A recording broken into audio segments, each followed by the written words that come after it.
দাম দিয়ে দিয়েছি। বিসমিল্লাহির রহমানির রহিম। আসসালামু আলাইকুম। কেমন আছেন আপনারা?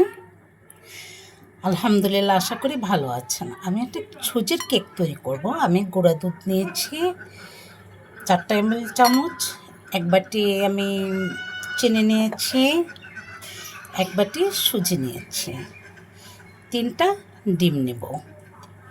আমি প্রথমে ভেঙে ডিমটা দিয়ে দিচ্ছি। বিসমিল্লাহ। 3টা ডিম ভেঙে নিলাম। এটা দিয়ে আমি নেড়ে ফেটে নিচ্ছি। চিনি দিয়ে দিলাম 1 বাটি, এটাই ফেটে নিচ্ছি।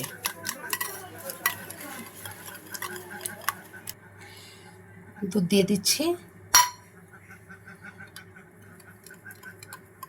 এগুলো ফেটে নেব। 10 টেবিল চামচের মতো আমি তেল নিয়ে নিয়েছি।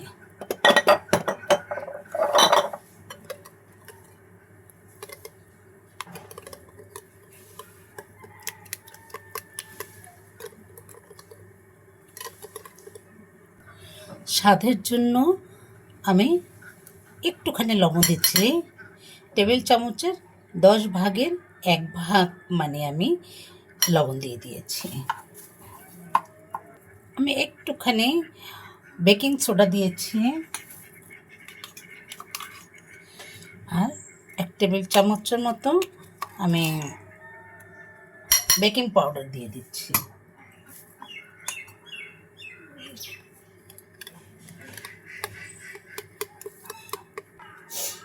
অল্প অল্প করে সুজি দিয়ে দিচ্ছি।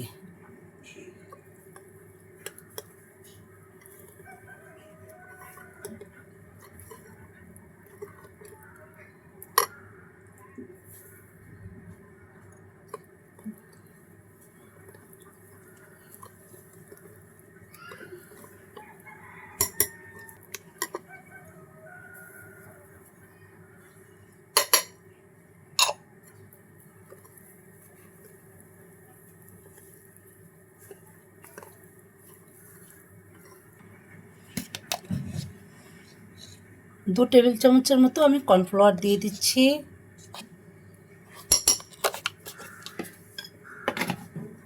আস্তে আস্তে মেখে দিচ্ছি।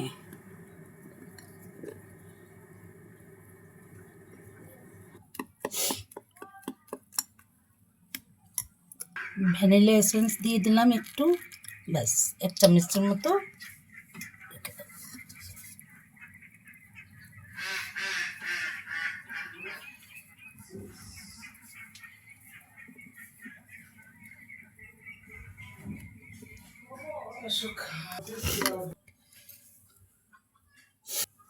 আমি কেকের ব্যাটারটা আমি ঢেলে দিচ্ছি।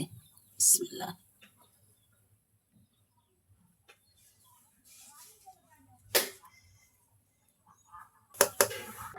এখন আমি একটা ট্যাপ দিয়ে দিচ্ছি।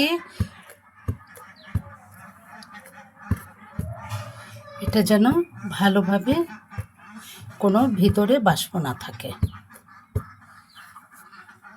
এখন আমি কারেন্ট চলে গেছে, আমি প্রেসার কুকারে দিয়ে দেব। আমি প্রেসার কুকারে দিয়ে দিয়েছি, বিদ্যুৎ নেই এখন, এই জন্য আমি প্রেসার কুকারে এভাবে দিয়ে দেব, বাসিটা দেব না। প্রেসার কুকারের ঢাকনা এই বাসিটা দেব না। আমি ওপর থেকে কিছু বাদাম দিয়ে দিয়েছি। এখন বাসি ছাড়া আমি এটা দিয়ে দিলাম। সাথে থাকুন। কেকটা এখন হয়ে গেল, এখন তুলে নেব। কেকটা অনেক সুন্দর হয়েছে, একদম তুলতুলে হয়েছে একদম।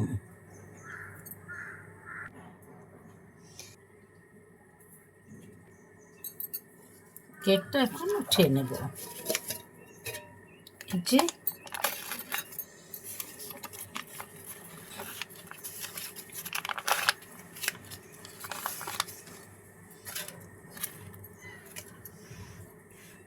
মাশাআল্লাহ, অনেক সুন্দর হয়েছে। আলহামদুলিল্লাহ, অনেক সফট এবং নরম হয়েছে, তুলতুলে হয়েছে। আমি সুজি দিয়ে কেকটা তৈরি করেছি। আসলে সত্যি কথা কি, আজকে আমার বড় ছেলের বার্থডে ছিল, তো আমি কি করব, এটা তৈরি করে নিলাম। আলহামদুলিল্লাহ। এখন এটা একটা সুগার সিরাপ দিয়ে দেব, একটু মিল্ক পাউডারও দিতেও পারি, নাও দিতে পারি। আসলে সুগার সিরাপটাই মনে হয় এটা ভালো হবে। তাহলে ভালো থাকবেন, ভালো লাগলে like, comment, bye bye. Share, subscribe করবেন। আসসালামু আলাইকুম।